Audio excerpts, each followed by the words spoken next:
السلام علیکم ملګرو. په پښتو تعلیم کې تاسو ته هرکلی وایم. زه یم ستاسو ملګری بصیر الله. ملګرو، په دې نننۍ ویډیو کې موږ تاسو ته وایو تاسو به د خپل فیسبوک پاسورډ څنګه بدلوئ. یعنې دا ویډیو زموږ د هغه ملګرو دپاره ده چې کوم غواړي چې فیسبوک پاسورډ دې بدل کړي. په دې ویډیو کې تاسو ته زه دغه طریقه درښایم. تاسو ویډیو پوره وګورئ نو تاسو ته به پته ولګي چې فیسبوک پاسورډ به څنګه په خپله بدلوئ. زیاتره ملګري داسې وي چې هغوی کله هم فیسبوک پاسورډ بدلول غواړي نو هغه د بل چا په مدد سره بدلوي، خو په هغې کې دا مسله وي چې مطلب هغه زموږ سیکیورټي مسله حل نه شي. مطلب زموږ پاسورډ سیکیور نه شي، زموږ آی ډي سیکیور نه شي، بل چا ته هم پته ولګي چې زموږ د پاسبوک او د فیسبوک آی ډي او د پاسورډ پته بیا هغه ته هم لګي. نو هغه چې کله مو غواړي هغه پاسورډ هغه آی ډي هغه خپله لاګین کولی شي، زموږ چې څه میسج دی، زموږ چې څه فرینډز دی، هغه ټول هر څه هغه کتی شي. نو د دغې بچ کېدو نه ښه طریقه دا ده چې موږ په خپل فیسبوک پاسورډ چې کوم دی بدل کړو. نو ویډیو پوره وګورئ او که دا ویډیو مو خوښه شي نو زموږ چینل ځان سره سبسکرایب کړئ او ویډیو لایک کړئ. نو راځئ چې شروع کړو. په دې دپاره خو تاسو پهله چې کوم دی فیسبوک اپلیکیشن پکار دی تاسو په موبایل کې، نو هغه به تاسو اوپن کړئ.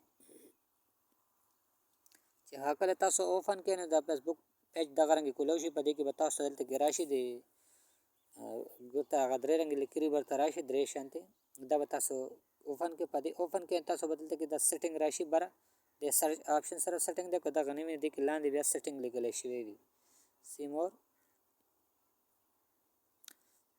سیټینګ اینډ پرایویسي د لاندې دی راغلی دی، دې ته به راشي، دا به کلیک کړئ. صحیح شو. بیا به کې دوباره سیټینګ ووهئ. نو پرسنل اکاونټ انفارمیشن راشي، لومبی دویم چې کوم دی پاسورډ اینډ سیکیورټي راشي. په دې دویم کې چې کله موږ دا پاسورډ پاسورډ اینډ سیکیورټي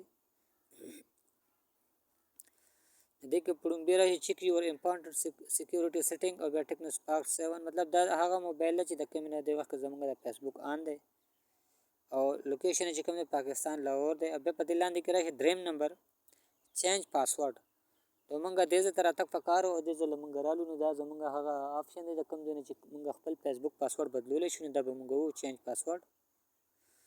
ښه ملګرو، نو په دې کې چې کله موږ راشو دې کې موږ ته درې ځایونه راشي، کرنټ پاسورډ او نیو پاسورډ او ریټایپ نیو پاسورډ. نو په دې لومبۍ کې به چې کوم دی موږ هغه پاسورډ ورکوو چې کوم زموږ موجوده پاسورډ هغه به ورکوو، او په دې دویم کې به چې کوم نوی پاسورډ موږ جوړول غواړو نو دې کې موږ هغه وهو. په دې دریم کې به هم همغه پاسورډ ورکوو چې کوم موږ جوړول غواړو نوی. نو په دغه یوې کې زوړ پاسورډ او په دې کې نوی پاسورډ به وو، او اپډیټ پاسورډ چې کله موږ ووو نو هغه پاسورډ به زموږ بدل شي، په خپله به بدل شي. دا لاندې راغلی فارګاټ پاسورډ، مطلب کو چاته دا پاسورډ زموږ نه هېر شوی موږ ته پته نه لګي زموږ څه پاسورډ دی، دا به موږ ووو فارګاټ.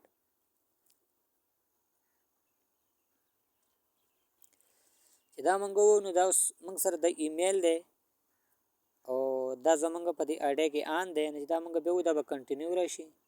کنټینیو دا به زموږ د ګوګل ته چې کوم دی یو ویریفیکیشن راوړي، یو لینک به راولېږي سینډ.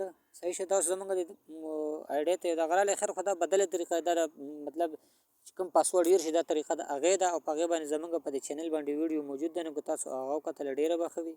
نو تاسو ته به هم یو طریقه زده شي د هغه هېر شوي پاسورډ او د پاسورډ د چینج کولو. دا ویډیو چې کومه وه دا خو د مطلب پاسورډ د چینج کولو، او که تاسو غواړئ چې مطلب خپل پاسورډ تاسو نه هېر دی د فیسبوک نو د هغې طریقه چې کوم ده هغه موږ سره په بله ویډیو کې موجود ده.